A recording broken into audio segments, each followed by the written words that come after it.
I ask that all members please rise and face the east with us for the Moorish American prayer. Once again, we stand facing the east with our heels together, feet at a 45-degree angle and holding up 2 fingers on the right, 5 fingers on the left. Arms are perpendicular. And repeat after me. Allah. Allah. Father of the universe. Father of the universe. Father of love. Father of love. Truth. Truth. Peace. Peace. Freedom. Freedom. And justice. And justice. Allah is my protector. My guide.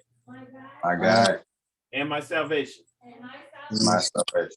By night and by day. By night and Through his holy prophet. through his holy Drew Ali. prophet. Amen. Amen. Islam. All right. I want to announce this meeting is now open. This is the Moorish Science Temple of America, Moslem Mission 30, Columbus, Ohio. First and foremost, we always rise and give the highest praise to the Most High, our Father God Allah. Also extending honors to our divine prophet, Noble Drew Ali, for bringing us our divine creed and nationality so that we may learn to love instead of hate. We extend in honors to the forerunner to the prophet, our dear brother Marcus Mosiah Garvey, for preparing the way for the prophet. We extend honors to all the Adab sheiks and all the faithful Moors that make up the grand body of the Moorish Divine National Movement. We also extend honors to the first appointed Supreme Grand Sheikh by our prophet, our brother Emili Il, and honors to the current Supreme Grand Sheikh and Grand Council of the Moorish Science Temple of America. We also extend honors to all the faithful Muslims here on this call. Brother Jackson Bay, would you please read our divine constitution and bylaws? Islam Grand Sheikh, I rise giving perfect praise to Allah and honors to the Prophet Drew Ali, honors to our forefathers and foremothers, and honors to the Asiatic nations and the Muslims all over the world. Salvation, Allah, unity, the Moorish Science Temple of America, the divine constitution and bylaws. Act 1. The Grand Sheikh and the chairman of the Moorish Science Temple of America is empowered to make law and enforce law with the assistance of the Prophet and the grand body of the Moorish Science Temple of America. The assistant Grand Sheikh is to assist the Grand Sheikh in all affairs if he lives according to love, truth, peace, freedom, and justice, and it is known before the members of the Moorish Science Temple of America. Act 2. All meetings are to be open and closed promptly according to the Circle 7 in love, truth, peace, freedom, and justice. Friday is our holy day of rest, because on a Friday, the first man was formed in flesh, and on a Friday, the first man departed out of flesh, and ascended unto his Father God Allah. For that cause, Friday is the holy day for all Muslims all over the world. Act 3. Love, truth, peace, freedom, and justice must be proclaimed and practiced by all members of the Moorish Science Temple of America. No member is to put in danger, use falsely his brother or sister on any occasion at all that may harm his brother or sister, because Allah is love. Act 4. All members must only in divine laws, and all members must obey the laws of the government, because by being a Moorish American, you are part and parcel of the government and must live the life accordingly. Act 5. This organization of the Moorish Science Temple of America is not to cause any confusion or to overthrow the laws and constitution of the said government, but to obey hereby. Act 6.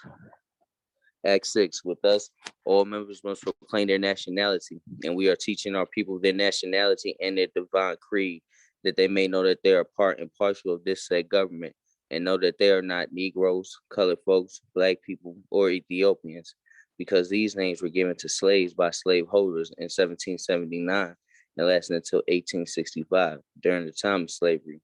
But this is a new era of time now, and all men now must proclaim their free national names to be recognized by the government in which they live and the nations of the earth. This is the reason why Allah, the great God of the universe, ordained Noble Drew Ali, the prophet, to redeem his people from their sinful ways. The Moorish Americans are the descendants of the ancient Moabites whom inhabited the northwestern and southwestern shores of Africa. Act 7. All members must promptly attend their meetings and become part and partial of all uplifting acts of the Moorish Science Temple of America. Members must pay their dues and keep in line with all necessities of the Moorish Science Temple of America. Then you are entitled to the name of faithful. Husband, you must support your wife and children. Wife, you must obey your husband and take care of your children and look after the duties of your household. Sons and daughters must obey father and mother and be industrious and become part of the uplifting of fallen humanity. All Moorish Americans must keep their hearts and minds pure with love and their bodies clean with water. This divine covenant is from your holy prophet, Noble Jew Ali, through the guidance of his father, God Allah. Noble Jew Ali, founder of Moorish prayer, Allah, the universe, the father of love, truth, peace, freedom, and justice. Allah is my protector, my guide, and my salvation by night and by day through his holy prophet, Jew Ali. Amen. The Moorish Science Temple of America, Home Office of Noble Jew Ali, Home Office, Chicago, Illinois, USA. Islam, Islam, Islamism. Happy Holy Day, Muslims.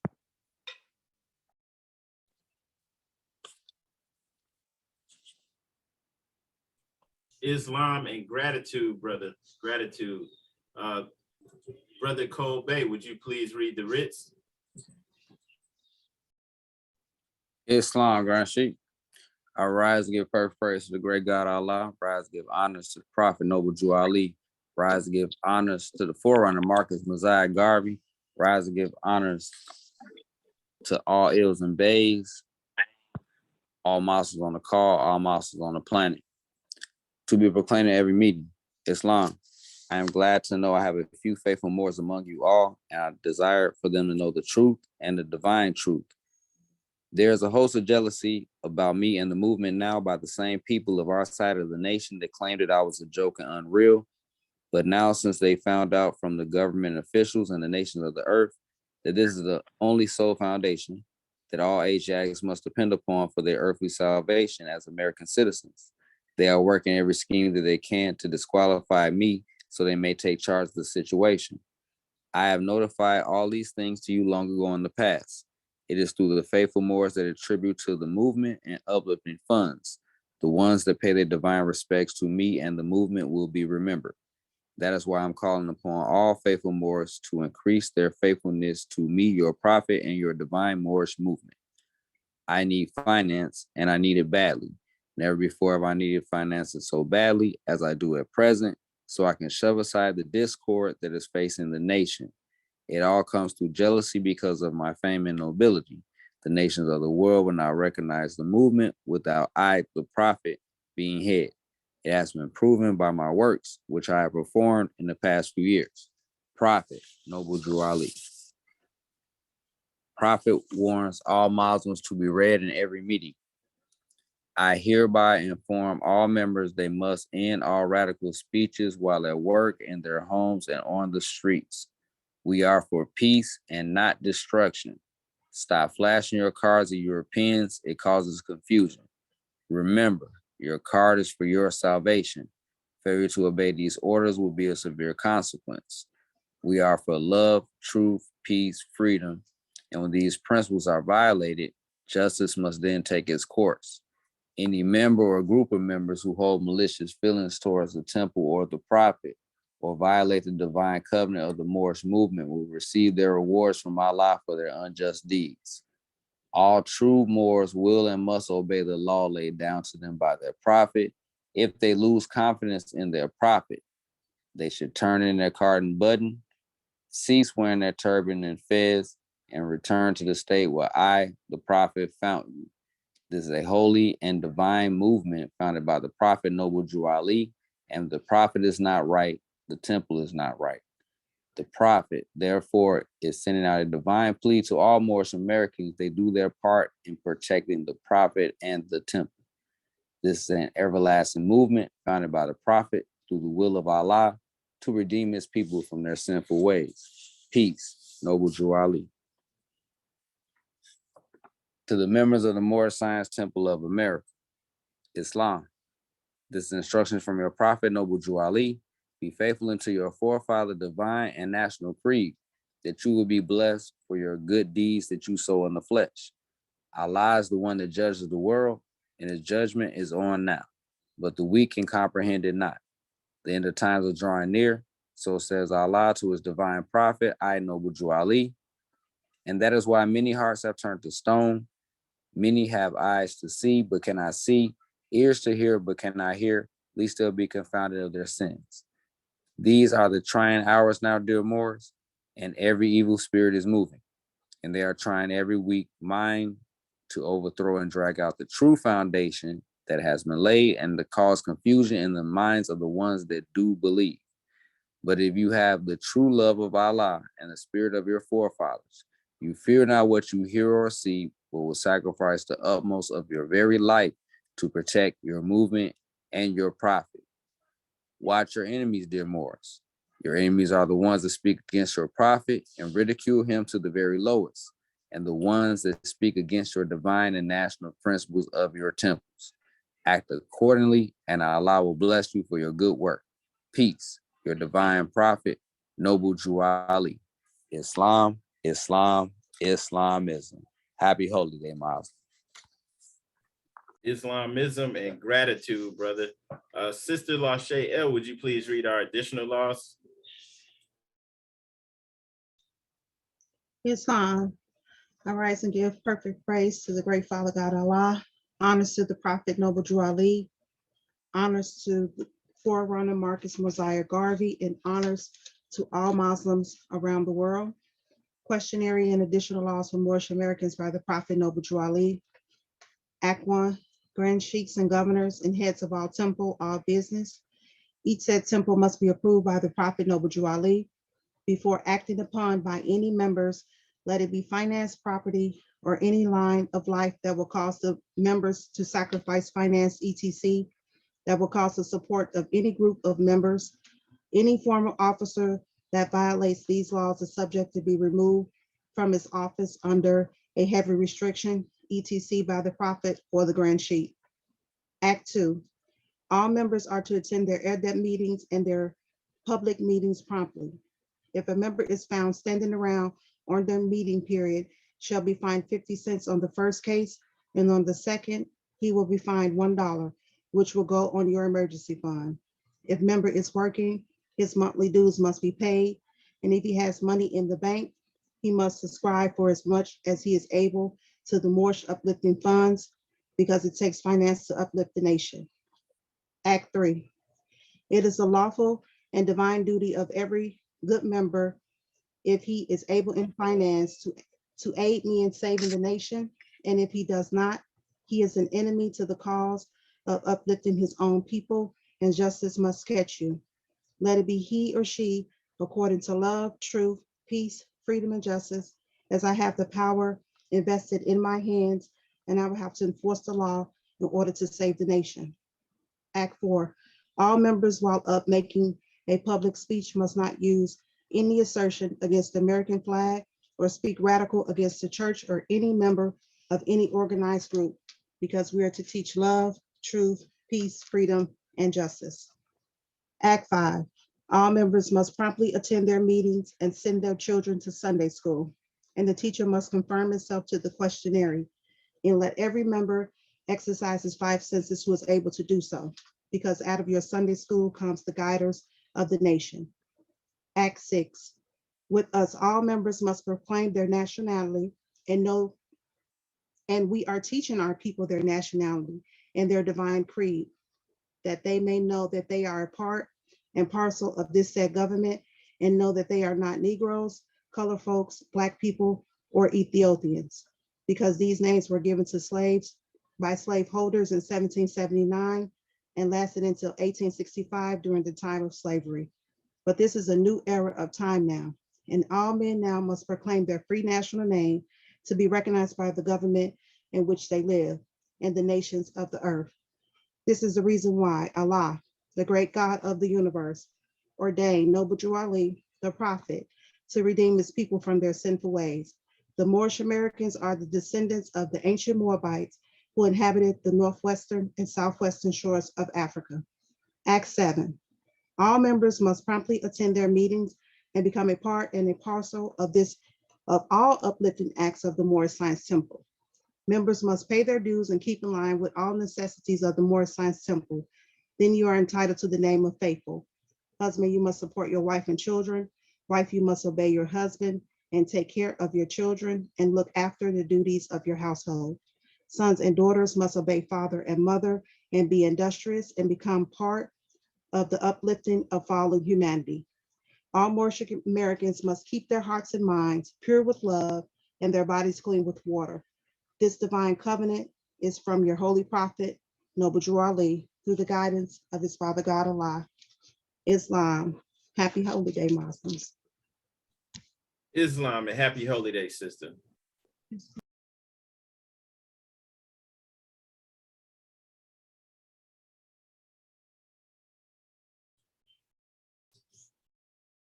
A divine warning by the prophet for the nations. The citizens of all free national governments, according to their national constitution, are all of one family bearing one free national name. Those who fail to recognize the free national name of their constitutional government are classed as undesirables and are subject to all inferior names and abuses and mistreatments that the citizens care to bestow upon them. And it is a sin for any group of people to violate the national constitutional laws of a free national government and cling to the names and the principles that delude to slavery. I, the prophet, was prepared by the great God Allah to warn my people to repent from their sinful ways and go back to the state of mind to their forefathers' divine and national principles, that they will be law abiders and receive their divine rights as citizens according to the free national constitution that was prepared for all free national beings. They are to claim their own free national name and religion. There's but one issue for them to be recognized by this government and of the earth, and it comes only through the connection of the Moorish Divine National Movement, which is incorporated in this government and recognized by all other nations of the world.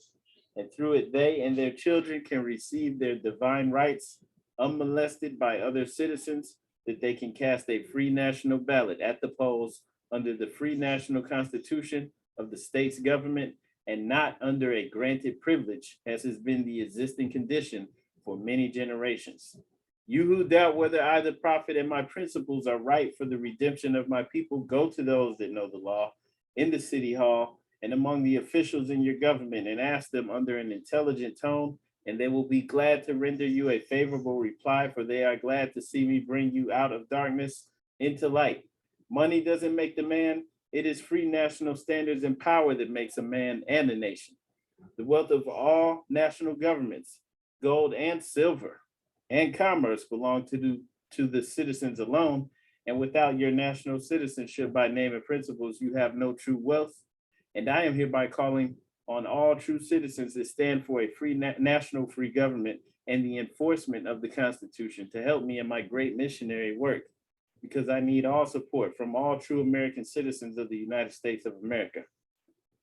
Help me to save my people who have fallen from the constitutional laws of the government.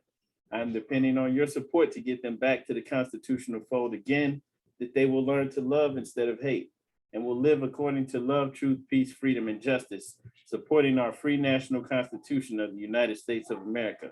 I love my people and I desire their unity and mine back to their own free national and divine standard, because day by day they have been violating the national and constitutional laws of their government by claiming names and principles that are unconstitutional. If Italians, Greeks, English, Chinese, Japanese, Turks, and Arabians are forced to proclaim their free national name and religion before the constitutional government of the United States of America, it is no more than right that the law should be enforced upon all other American citizens alike. In all other governments, when a man is born and raised there and asks for his national descent name, and if he fails to give it, he is misused, imprisoned, or exiled. Any group of people that fail to answer up to the constitutional standards of law by name and principles, because to be a citizen of any government, you must claim your national descent name, because they place their trust upon issue and names formed by their forefathers. The word Negro deludes in the Latin language to the word nigger, the same as the word colored deludes to anything that is painted, varnished, and dyed. And every nation must bear a national descent name of their forefathers, because honoring thy fathers and thy mothers, your days will be lengthened upon this earth. These names have never been recognized by any true American citizen to this day. Through your free national name, you are known and recognized by all nations of the earth that are recognized by said national government in which they live. The 14th and 15th Amendments brought the North and South in unit, placing the Southerners who were at that time without power with the constitutional body of power. And at that time, 1865, the free national constitutional law that was enforced since 1774 declared all men equal and free. And if all men are declared by the free national constitution to be free and equal, since that constitution has never been changed, there's no need for the application of the 14th and 15th Amendments for the salvation of our people and citizens. So there isn't but one supreme issue for my people to use to redeem that which was lost, and that is through the above statements. Then the lion and the lamb can lie down together in yonder hills, and neither will be harmed, because love, truth, peace, freedom, and justice will be reigning in this land. In those days, the United States will be one of the greatest civilized and prosperous governments of the world. But if the above principles are not carried out by the citizens and my people in this government, the worst is yet to come, because the great God of the universe is not pleased with the works that are being performed in North America by my people, and this great sin must be removed from the land to save it from enormous earthquakes, diseases, etc. And I, the prophet, do herein believe that this administration of the government, being more wisely prepared by more genius citizens that believe in their free national constitution and laws, and through the help of such classes of citizens, I, the prophet, truly believe that my people will find the true and divine way of their forefathers and learn to stop serving carnal customs and merely ideas of man that have never done them any good, but have always harmed them. So I, the prophet, am hereby calling aloud with the divine plea to all true American citizens to help me to remove this great sin, which has been committed and is being practiced by my people in the United States of America, because they know it is not the true and divine way. And without understanding, they have fallen from the true light into utter darkness of sin. And there's not a nation on earth today that will recognize them socially, religiously, politically, or economically, etc., in their present condition of their endeavorment in which they themselves try to force upon the civilized world. They will not refrain from their sinful ways of action, and their deeds have brought Jim Crowism, segregation, and everything that brings harm to human beings on earth. And they fought the Southerner for all these great misuses. But I have traveled in the South and have examined conditions there, and it is the works of my people continuously practicing the things which bring dishonor, disgrace, and disrespect to any nation that lives the life.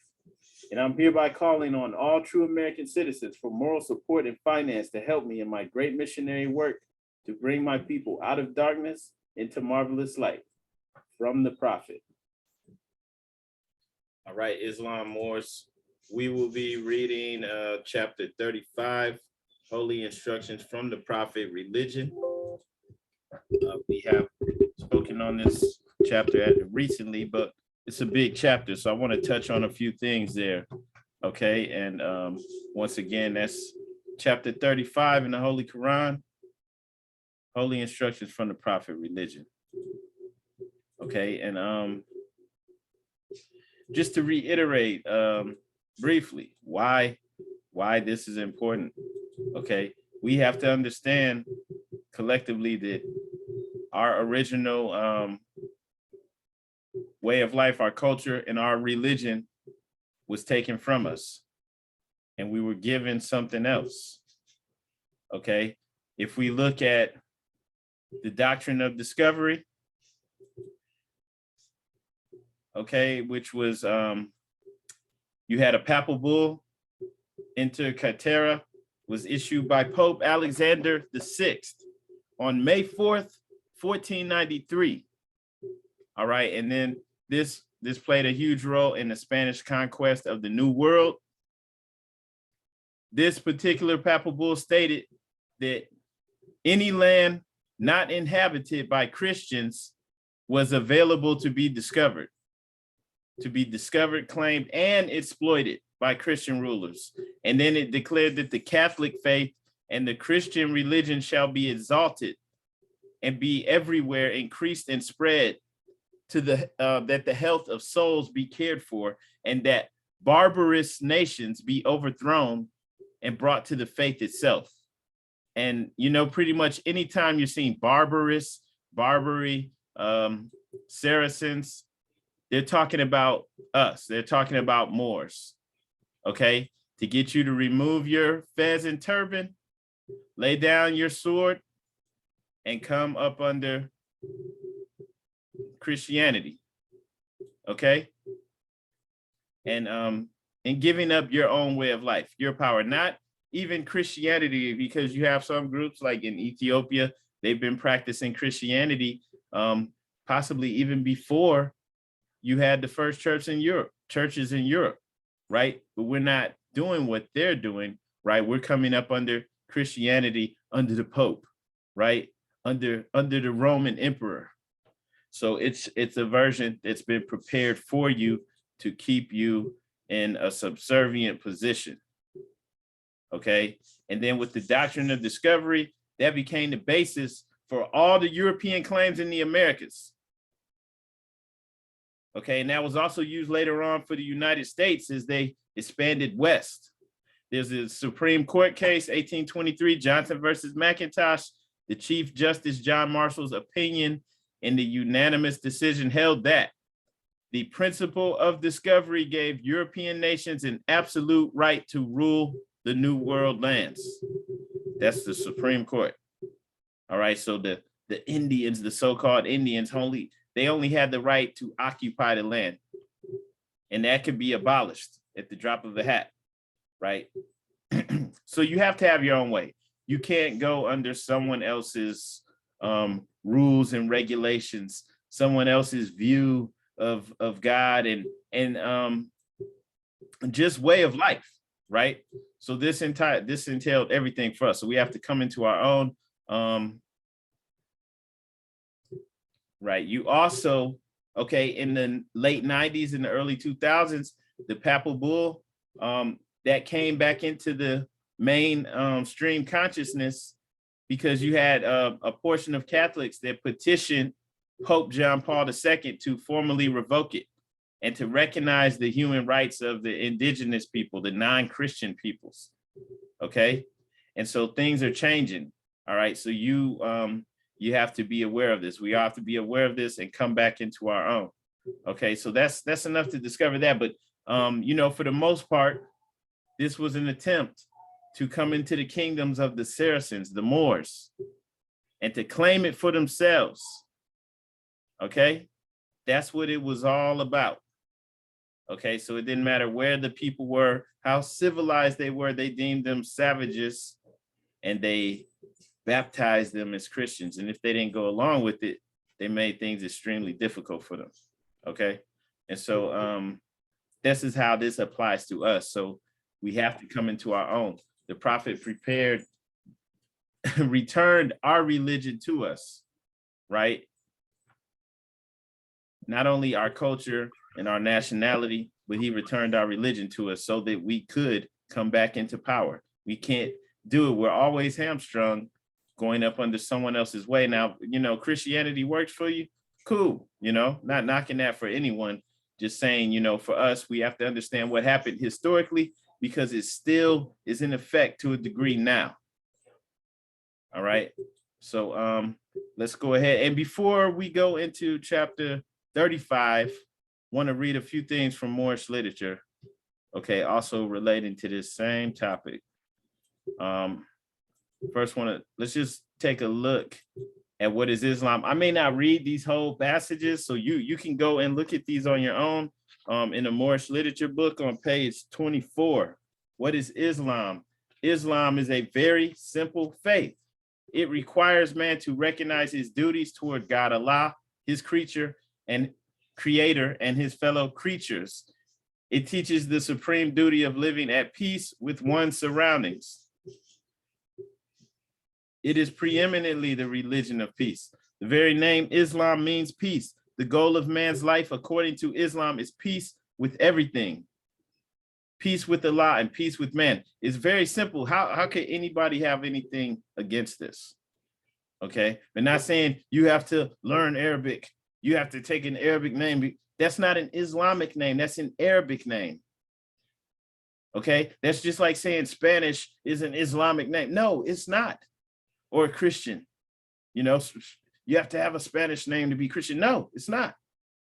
You know, the language goes along with the culture, right? So we're not saying any of that, right? We don't have to take on other people's cultural ways. We don't have to take on their other people's superstitions. And somebody's got some feedback. I'm not sure who that is. Okay, so it's very simple. Islam, very name means peace. Goal of man's life, according to Islam, is peace with everything. Peace with Allah and peace with man, right? Recognize your duties towards God Allah. Not only God Allah, but also his fellow creatures. We have duties. And it teaches the supreme duty of living at peace with one's surroundings. So ultimately, you know, we want to be at peace. We want to get to a point where we're not even killing so that we can eat, right? We want to be at peace. We want to raise the vibration, to aim higher. Okay. So the Quran, the holy book of Islam, tells us that the final abode of man is the house of peace, where no vain word or sinful discourse will be heard. The holy divine prophet, Noble Drew Ali, says that a follower of Islam in the true sense of the word is one whose hands, tongue, and thoughts do not hurt others. Hands, tongue, and thoughts, right? So you might be able to stop from hurting people or talking about people, you know, trying to make people feel bad, but then even the thoughts, not even having those types of thoughts as well. And then the object of man's life, according to Islam, is its complete unfoldment. Okay? Islam teaches that man is born with unlimited capacities for progress. It doesn't teach that we're born in sin. Right? You have different aspects of the Christian church that teach that you're born in sin. We're not born in sin. And we're born with unlimited capacity for progress. Islam does not support the idea that man was born in sin. It teaches that everyone has within him the seed of perfect development, and it rests solely with himself to make or mar his fortune. Okay, the cardinal doctrine of Islam is the unity of the Father Allah. We believe in one God, right? One God, the creator, Allah, who is all God, all mercy and all power. He is perfect and holy, all wisdom, all knowledge, all truth. These are some of his great attributes so far as we can understand. He is free from all defects, holy and transcendent. He is personal to us insofar as we see his attributes working for us and in us, but he is nevertheless impersonal. Because he is infinite, perfect, and holy, we do not believe that death, decay, or sleep overtake him. Neither do we believe that he is a helplessly inactive and inert force. Nothing happens without his knowledge and will. He neither begets nor he is begotten, because these are the trails of frail and weak humanity. The unity of Allah is the first and foremost pillar of Islam, and every other belief hangs upon it. Okay, and then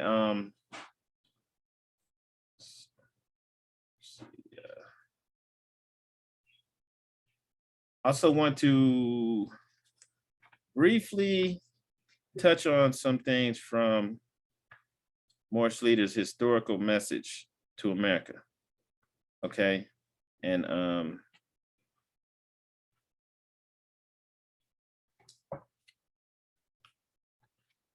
okay, so I'm not going to read this whole thing, but you can read this. It's in the Moorish Literature book on page 31. All right, but just want to touch on a few things. So you can see in here, it says,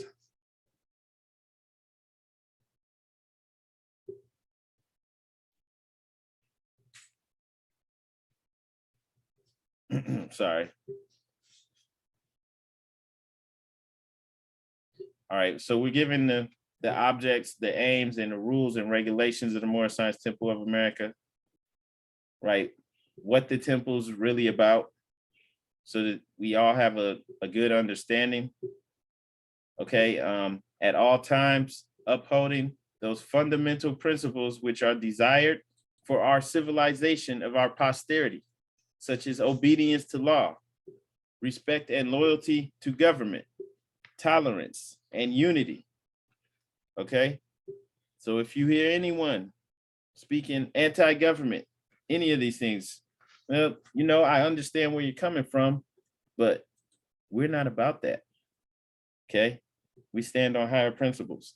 The object of our organization is to help in the great program of uplifting fallen humanity and teach those things necessary to make our members what? To make our members better citizens. Skipping down again, this is Moorish Leader's historical message to America. So I'm skipping around. Since the work of the Moorish Science Temple of America was largely religious, the organization has been changed to a religious corporation, and an affidavit to that effect has been filed properly in the Cook County Recorder's Office.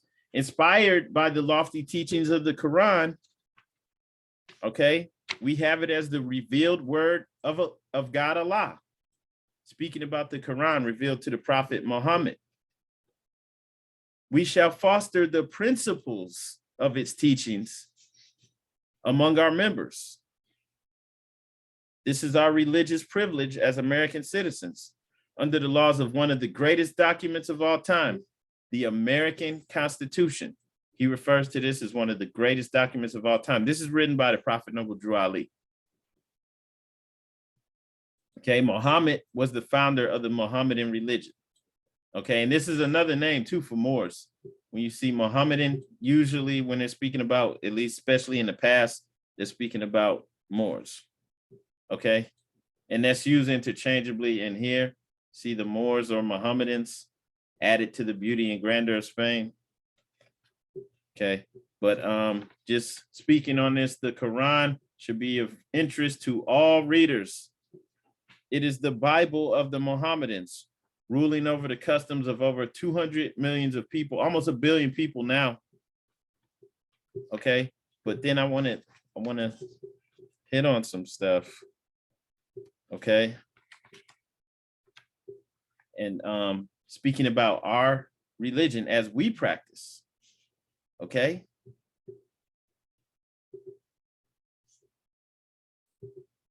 Okay. So before I do that though, the Moorish Science Temple of America has received some opposition and criticism. In the main, the opposition has come from certain Christian ministers. They have expressed themselves as being opposed to our propagation of the Mohammedan religion.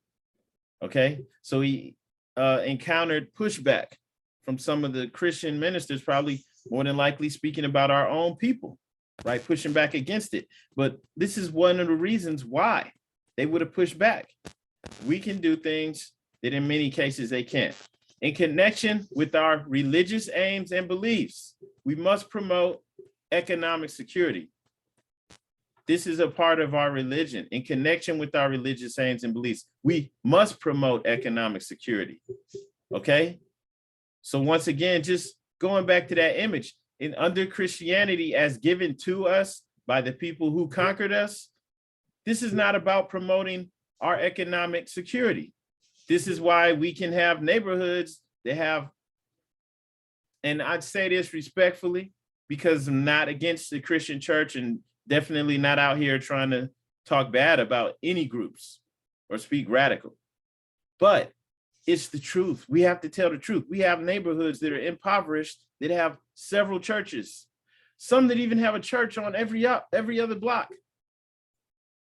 And not only are they impoverished, but they have violence, crimes, and drugs, even drugs sometimes being sold on the same block where the church is. And it's not changing anything, but it's not designed to be like that. It's not designed to make us better. That's why, you know, we had in the past instances where you had programs like Margaret Sanger's program, her and this man who was one of the heirs for Procter and Gamble. They formed the Negro Project, and they hired Negro preachers to get our people, our community, to accept having abortion clinics in our communities, right? Because nobody else wanted it. So they got us to agree to, hey, it's all right. And then they give out the Margaret Sanger Award every year, okay?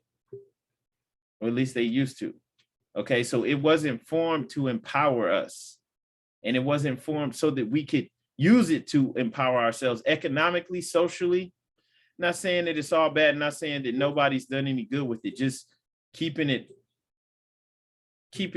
honest. We have to speak the truth. We can't lie, okay? We're not gonna get up here and lie. So this is a part of our religion. Speaking about us, we practice Islam or Islamism. In connection with our religious aims and beliefs, we must promote economic security. The preaching of economic security among us is by no means as widespread and intensive as the circumstances demand. The preaching of it, the preaching of economic security, this is a part of our religion. No other thing is more needed among us at this time than greater economic power, right? We don't really hear that in the church. Better positions for our men and women, more business employment for our boys and girls, and bigger incomes will follow our economic security. Remember, this is written by the prophet Noble Drew Ali, okay?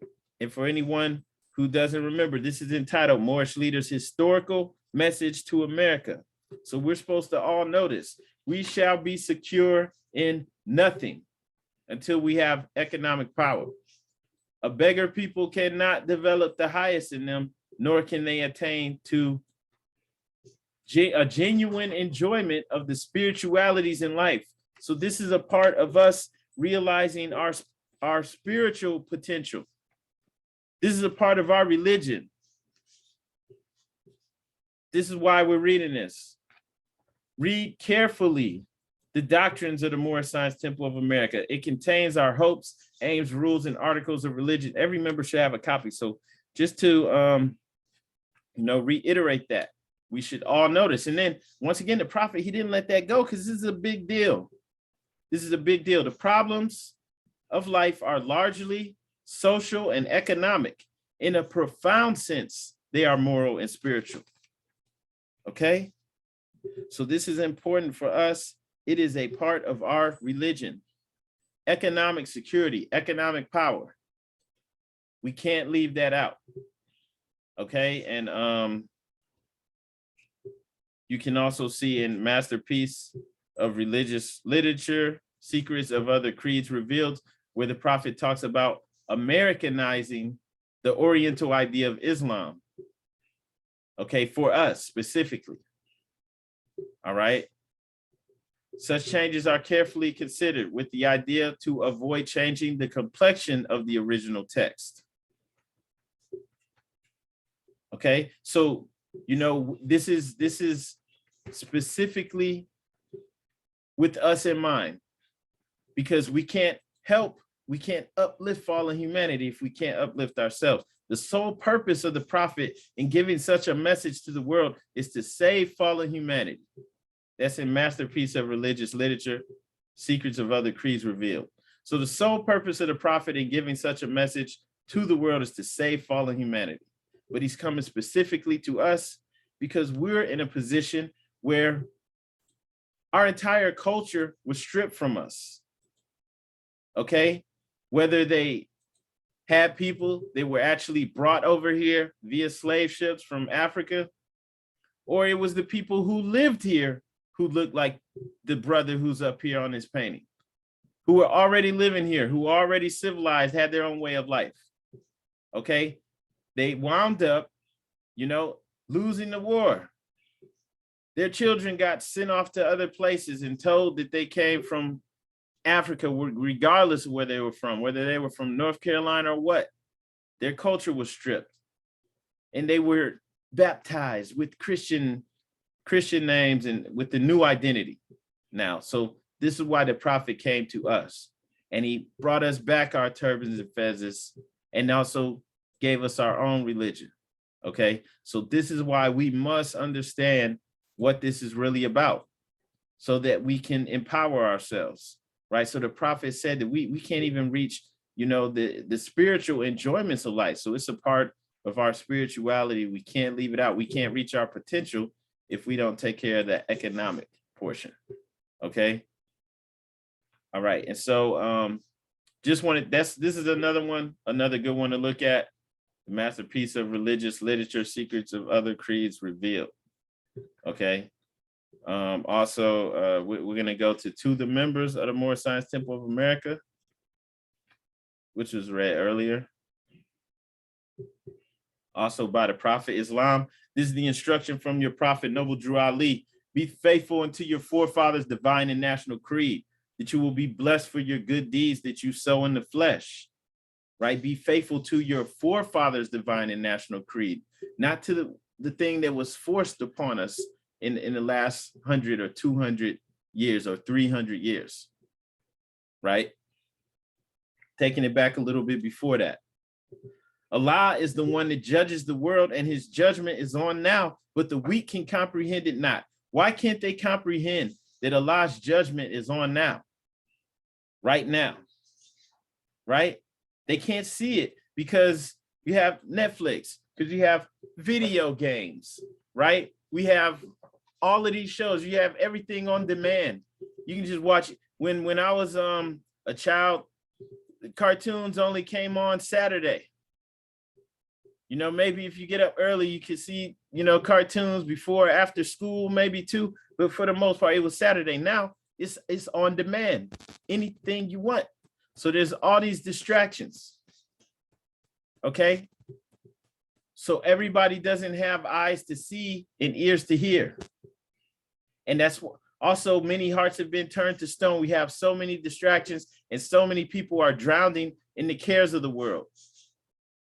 All right. But it doesn't matter because Allah's judgment is on now. It's on. These are the trying hours now, dear Moors, and every evil spirit is moving. It was on then in 1928, and it's on now, and it seems like it's on an accelerated pace. And they are trying every weak mind to overthrow and drag out the true foundation that has been laid. And that's also why you have Moors, even in the temple, who aren't preaching economic empowerment. But what did we just read? Isn't that a part of our religion? It's a part of our religion. So why do we have people who even within the temple who aren't preaching economic security? And the prophet went on and on about the economic security. He didn't just mention it in one sentence. He went on and on about it. The problems of life are largely social and economic, right? So he went on and on about it to make sure that we understand we can't attain to a genuine enjoyment of the spiritualities in life. We can't develop the highest in us until we have economic power. So the true foundation that has been laid, you have people who are trying to overthrow and drag it out. They're trying to cause confusion in the minds of the ones that do believe. What's one way that they cause confusion? Even within the temple. This isn't just out there in the world, even within something that's divine. We have ones that are causing confusion. They want us to be focused on things that will keep us running in a circle like a hamster wheel. You have the hamster just on the wheel. They're running fast and going nowhere. So they're trying to cause confusion in our minds, the ones that do believe, the people who came here out of genuine concern. You really want to do something. You really care. Okay, but fear not. If you have the true love of Allah and the spirit of your forefathers, you fear not what you hear or see, but will sacrifice the utmost of your very life to protect your movement and your prophet. Watch your enemies, dear Moors. Your enemies are the ones that speak against your prophet and ridicule him to the very lowest. And some of them, they don't speak against him with their mouth, but they ridicule him to the very lowest because they don't take him seriously. They don't even follow the laws. Okay? And the ones that speak against your divine and national principles of your temples, act accordingly, and Allah will bless you for your good work. Peace, your divine prophet, Noble Drew Ali. Let's go ahead and go into chapter 35. Okay, so just wanted to share that more. Is keep your eyes open out here. All right. It's a battle. It's a battle all the way around, not just outside in the world, the cares of the world. No, the temple, all everywhere, right? Because people are in the temple. People are, everybody's not sincere. And you will encounter that, Morris. You will. So let's go to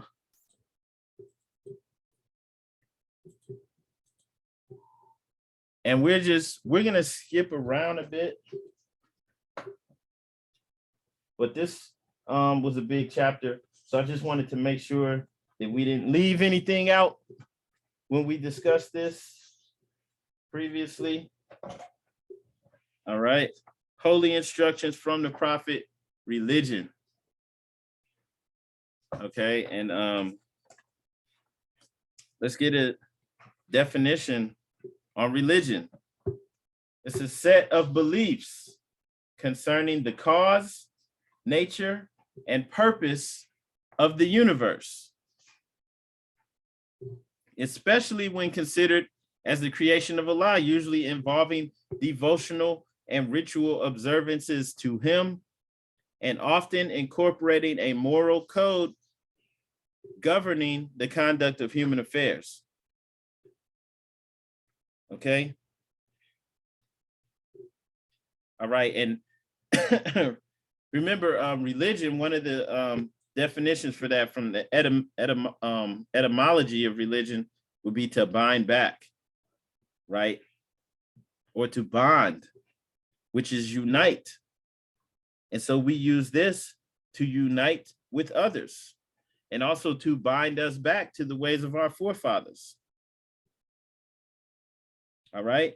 And the religion that, for the most part, that our people practicing today, it's not good enough for us, right? It's not really, as a whole, like it works for some of us, but in those communities, where it's majority of our people, it doesn't seem to be working for us. It's not empowering us.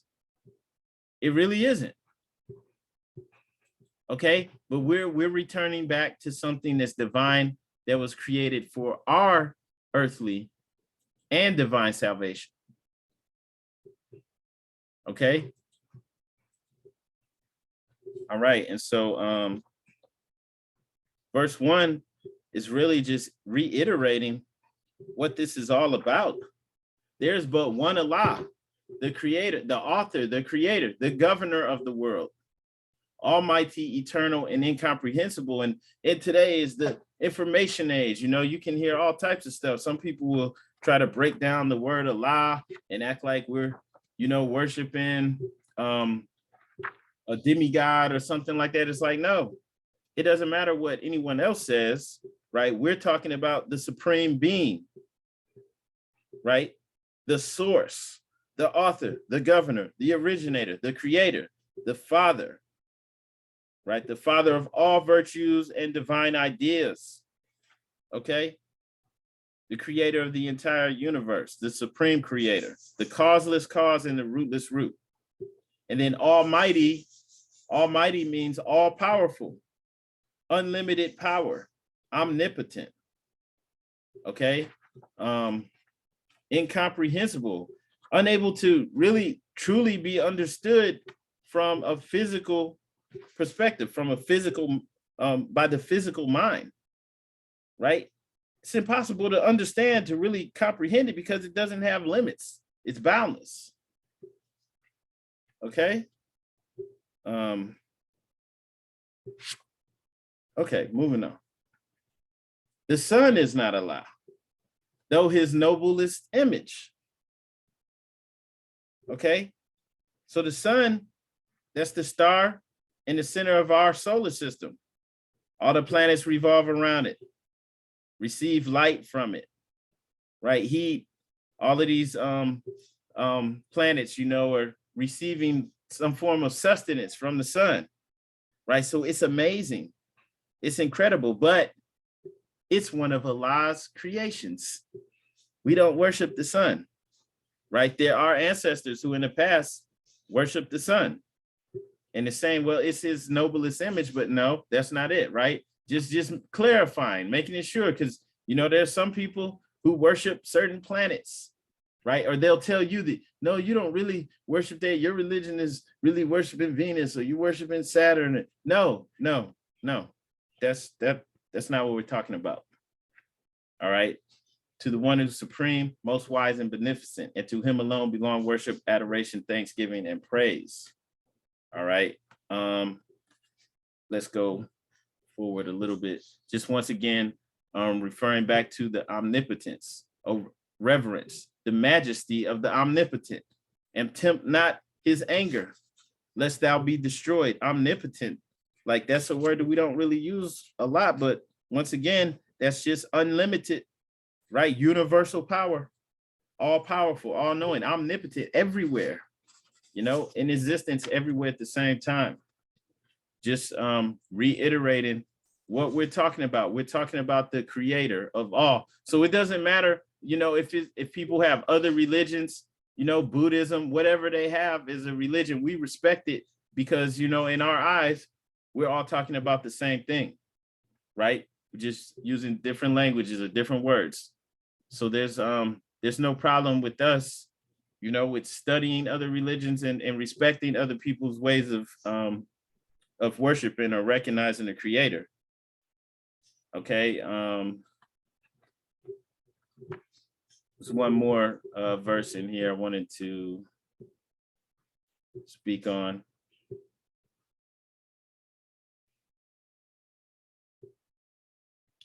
Okay, we're just looking at the last three verses too, 28 through 30. Then shall the wicked tremble and be afraid, but the heart of the righteous shall rejoice in his judgments. O fear Allah, therefore, all the days of thy life, and walk in the paths which he hath opened before thee. Let prudence admonish thee. Let temperance restrain. Let justice guide thy hand. Benevolence warm thy heart, and gratitude to heaven inspire thee with devotion.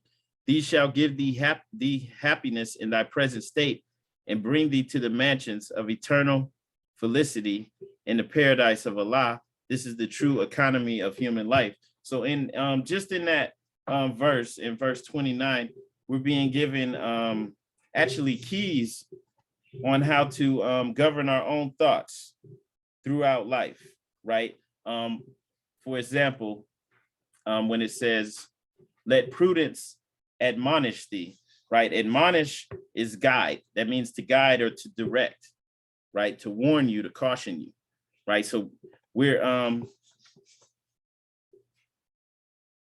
sorry, Morris, hang on one second.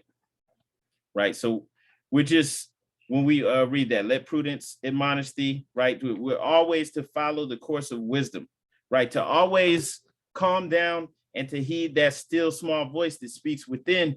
And it's especially important now, especially with all of the distractions. We're being bombarded with distractions. So even if you turn off the computer, your phone, you turn off the TV and everything, and you think that you're not being distracted, and you don't have Alexa and all these things in your house, you still have things in the airwaves, right? Because if you turned on a radio, music could just start playing out of nowhere, right? So, there's messages constantly being bombarded, whether you're paying attention to it or not. So we are to always let prudence guide us, right? Admonish thee, to let prudence direct us, right? And prudence would be wisdom, using our caution and good judgment, okay? And then we're to always do this, to let temperance restrain thee, okay? And that's moderation. Temperance is, to be practicing self-restraint, moderation, self-control. So to let wisdom guide us, to always let moderation or self-control restrain us, right? To always have control over ourselves, to keep our lower nature in check. Okay, and then to let justice guide thy hand. Okay, and which obviously that's self-explanatory, right? But benevolence to warm thy heart. Okay, and that's the desire to always to do goodwill. And in gratitude to heaven, to inspire thee with devotion.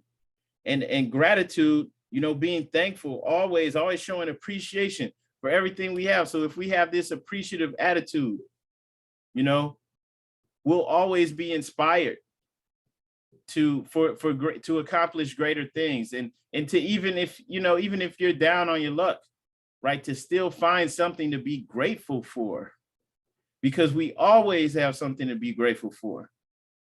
Okay, and so it's not good just to blow through all of these verses like, yeah, no, these are keys that like we really should all like copy this and blow it up, have it on a poster, and just put it on the wall somewhere, right? And to actually take these lessons and to make this like something that we look at every day. Hey, this is how we need to conduct ourselves on a regular basis, right? Always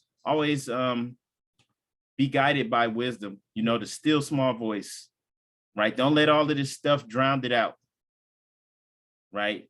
To practice self-control, let justice guide thy hand, benevolence, warm thy heart, and gratitude to heaven, inspire thee with devotion, right? So to always be grateful. These shall give these happiness in thy present state. You don't want to be happy when you get that promotion, or happy when, you know, when you get healthy. If you're sick, you have to do it right now, right? Because what else does it say in our Quran?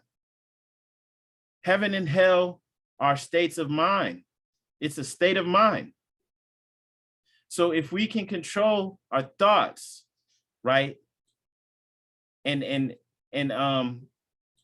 subdue our lower nature, and to always find things to be grateful for, not to magnify the things that you don't want or don't like, right? This will bring thee to the mansions of eternal felicity in the paradise of Allah. And this is practical.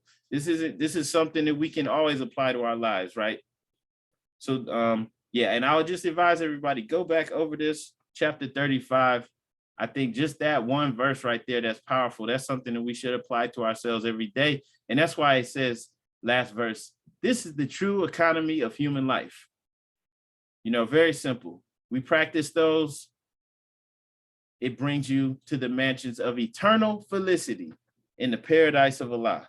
Doesn't that sound wonderful? And so eternal, you know, you always have the keys that you need without beginning or ending. That's eternal, everlasting. Okay. And felicity, that's spiritual happiness. So you're in a state of perpetual happiness by practicing these keys, these divine instructions. Okay. And on that note, I yield the floor. Does anyone have any questions, anything that you'd like to add? Feel free to speak now. Islam.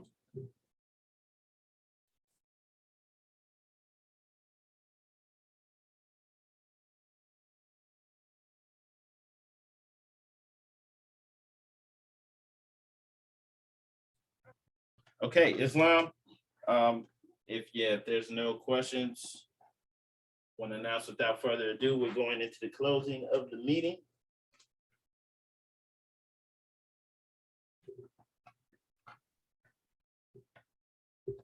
All right. Would everyone please rise and face the east for the closing prayer? All meetings are to be open and closed promptly according to the Circle 7 in love, truth, peace, freedom, and justice. We always stand facing the east, holding up 2 fingers on the right and 5 on the left, and with our heels together. You do not need to repeat after me. Allah, bind our hearts and minds back to our ancient forefathers, divine creed and principles. We ask this in thy holy name and the 7 Elohim. Amen. Islam. Happy Holy Day, Moors. Peace and love. This meeting is now adjourned. Peace and love, Moors. Peace and love. Love, Islam.